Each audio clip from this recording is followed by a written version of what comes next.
అయ్యో నమస్తే అండి. మాకు మళ్ళీనే కరోనా వ్యాధితో అందరూ బాధపడి ఉంటారు.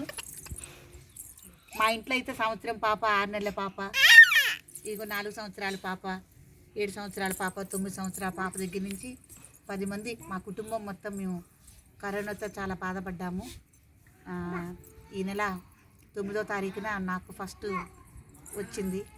కానీ మీ అందరం సఖ్యతగా ఒకచోటే ఉండి అధైర్యపడకుండా, ఏ హాస్పిటల్కి వెళ్ళకుండా, ఎటువంటి టెస్టులు చేయించుకోకుండా ఇంట్లో ఉండే మందులు వాడుకున్నాము.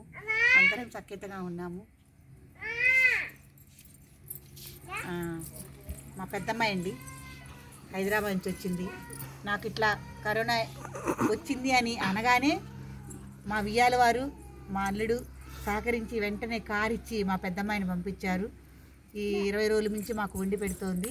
15 రోజుల నుంచి మేము కులాసాగా ఉన్నాం, అందరం బయటపడ్డాము. ఎవరికైనా ఇట్లా కరోనా వచ్చింది అని అనుకుంటే మటుకు ధైర్యంగా ఉండండి. చూడండి, మా ఇంట్లో 5గురు పిల్లలు, పసిపిల్లలు, 6 నెలల పాప దగ్గర నుంచి 9 సంవత్సరాల పాప దాకా 5గురు పిల్లలకు కూడా వచ్చింది. చాలా ధైర్యంగా ఉన్నాము. మా గొప్పతనం ఏంటంటే, కరోనా వచ్చిందంటే ఇంట్లో పేరెంట్స్కి ఎవరికైనా కరోనా సోకింది అంటే భయపడి అందరూ పారిపోతున్నారు. తల్లిదండ్రులు కానీ ఇంట్లో ఎవరికైనా సోకినా కానీ వాళ్ళని అవాయిడ్ చేసి ఇదిగా చూస్తున్నారు.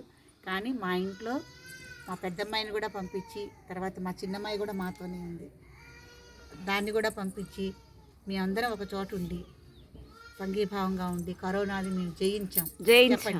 కరోనాని మేము జయించాం. కన్నయ్య కరోనాని జయించాం. అబ్బా